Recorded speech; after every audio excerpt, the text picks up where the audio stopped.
All right. So we got some help. Yeah. All right. So what we're going to do is I got to cut the extra foam on the back side on these real quick.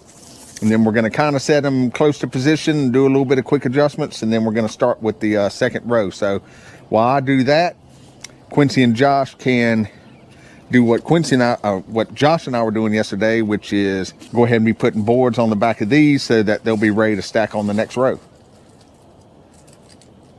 But we can only do, what, a few, right, Josh?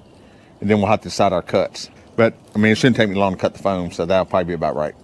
Woo! So you see, everybody else is busy.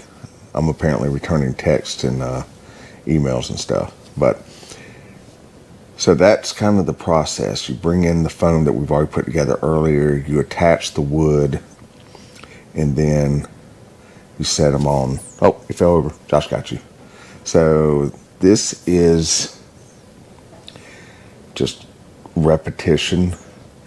One of the big things we ran into here in this area is your workspace is so confined because you're down in the hole. So you have to bring everything down. So this has definitely been a whole lot of extra work over what you're going to see with the house and the upper pool build. I was just trying to get everything down in here and work. So Q's going around and leveling everything, and you see the difference in where we've run it up now in that little quick shot. Putting down the fast foot from Fab Form. The corners are funny with this, as you kind of just get them close. You'll see later, I don't know if it'll be in this video or the next one, you'll see that there's a lot of work that goes into the corners later. So for now, you just kind of get everything set where it needs to be. You want to get 2 levels built or 2 courses. And then you want to really do a lot of your adjustment. And at that point, yeah, we had to take it apart, kind of get that fast foot under it correctly. There again, so one of the tips that I kind of learned that we probably would have done and we'll do on the upper pool is when we lay out the fast foot and really had it where we wanted it, to kind of put a couple of stakes in the corners of where we, to hold it down. Q's doing some more leveling. Doing the pool is a little different than like your house. If we had it all corner set and everything by like by the surveyors, and we had line to pull off of and everything, but we're just kind of winging it right now. So it starts to take shape. At this point, my feedback would be these forms make it more of a do-it-yourself thing. It's if you have some construction experience. What's next? getting all these damn things straight. So you're doing temporary leveling, which is just, so you see he already did that one over there, which is pretty darn good. And then Josh has grabbed a stick of number 5 fiberglass rebar.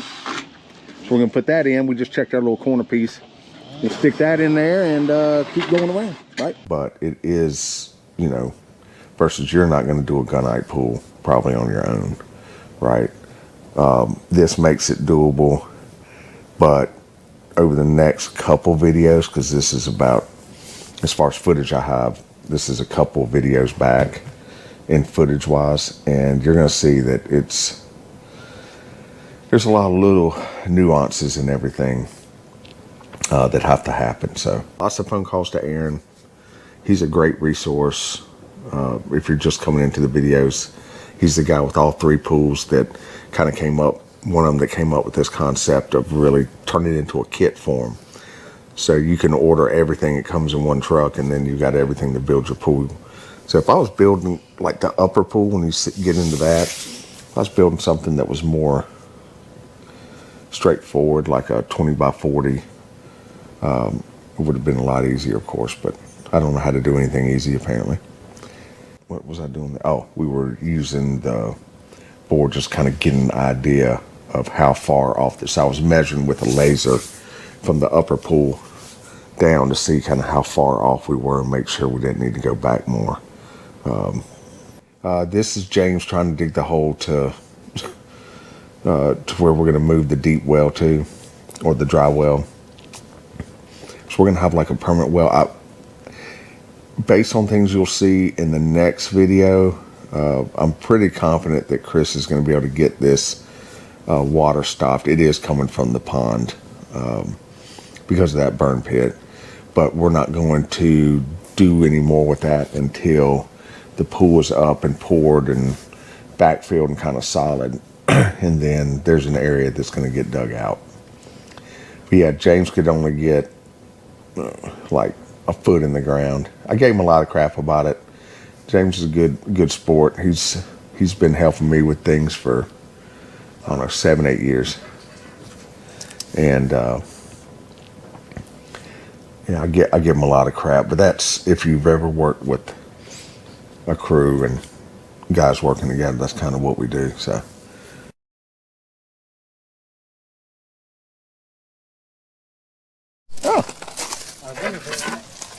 there you go. You know what that means? What? We got exactly enough. Oh, it means we got a big dent in our Exactly. well, Oh, got to throw that piece away. yeah, we got 2 rows of forms up. And so what'll happen now is, now that we got the 2 rows up, we'll go around and do more leveling and plumb adjustments. So, you know, by having these feet on both sides, we can adjust for plumb and for level. We'll work on that. The corners don't matter yet. They will, of course, matter eventually. So we'll get those squared off. And then once they're squared, those pieces I showed you in the other video, we'll take the saw and cut down to fit those in. And once we fit those in, everything will be tight on the inside. And then the outside, we've got those other pieces to put on. I've got to decide on this. We're going to dump flow in there. So I've got Chris is coming by today, and I'm going to see if he thinks we can do it with his piece, or if I need to push off till we have a pump truck, so, or a boom truck. So the boom has to fill from where the rebar is laying here, from there, fill this in up 54 inches, which is about where I'm standing, and down that whole back side 54 inches. So it's, you know, it's going to add up. It's going to be a decent amount. James started digging a hole over there, but he wasn't strong enough to get through the hard ground. So Chris is going to come dig us another hole. We got our long pipe there, and we're going to create a permanent, what do we call that? A dry well, or anyway, that we'll have. We'll put this pump in there for now, and then I'll buy a industrial, you know, made to do lots of cycles pump, and hard pipe it and put a cover on and everything, and you'll never see it. It'll just dump out to the pond with a one-way check valve. And yeah, so that's kind of the plans right now. Contraption. Oh, watch out. Ocean just pulled up.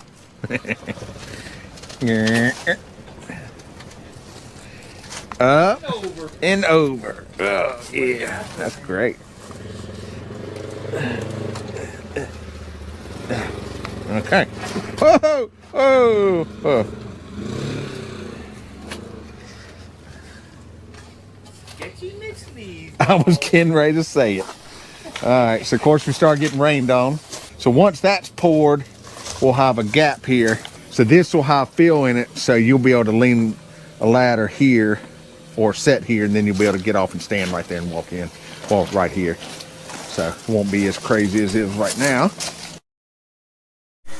All right, so we are wrapping up today. These walls are straight. Those corners, you see it, someone's gonna call me out for the gaps. Those don't matter. We've got those pieces I talked about the other day that we cut in metal that are curved, so that you end up with a nice curve in the wall. So the walls are super straight now. Those corners will go in. Well, anyway, we'll get into more of that on the next episode of what's got to happen next. But yeah, making a lot of progress. The starting of this stuff is always the longest. Even when you're doing the house build, it's getting the first couple rows in, and then after that, it runs pretty quick. Yeah, so we endured a little bit of rain today, but that's okay. The pump's still pumping. Chris is going to come over and dig us a new hole. Oh, look, Bojangles. Gonna dig us a new hole there, and that pipe is going in permanently here. I'm gonna pop up a little picture, and this is when the pond was being put in. All right, let's take a little trip back in time. You see this big hole here? This is when we were building the pond. This was what we called the pit of despair. You see it's got water in it. This is where we were going to put all the burn material. We weren't going to build anything and it was going to be great. Try and give you a landmark in a second. Okay, so right here you see the that tree. That's the last tree that we took out when we started the house build. So this kind of shows you roughly where we're at. There's where the road is now coming up and all that kind of stuff. So, and then I go to an overview so you can really kind of see. This is some old video. See how much everything's changed now. But yeah, so there's the tree, the last tree we took down. And there's the burn pit. So I'm going to look for an overlay of what it looks like now and see if I can show that. But yeah, that's why we're having troubles right there. That'll be something we have to deal with in the future. Chris and I have talked about what we plan to do with some of that. So that'll happen after this is all done. And yeah, so Quincy helped all day. Yep. And Josh. James is around here somewhere burning the clock up. And yeah, so cool.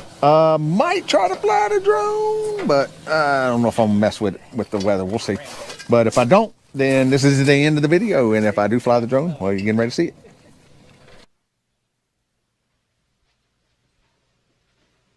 You're still here?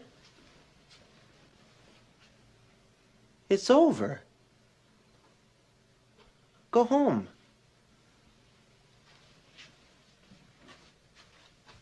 Go.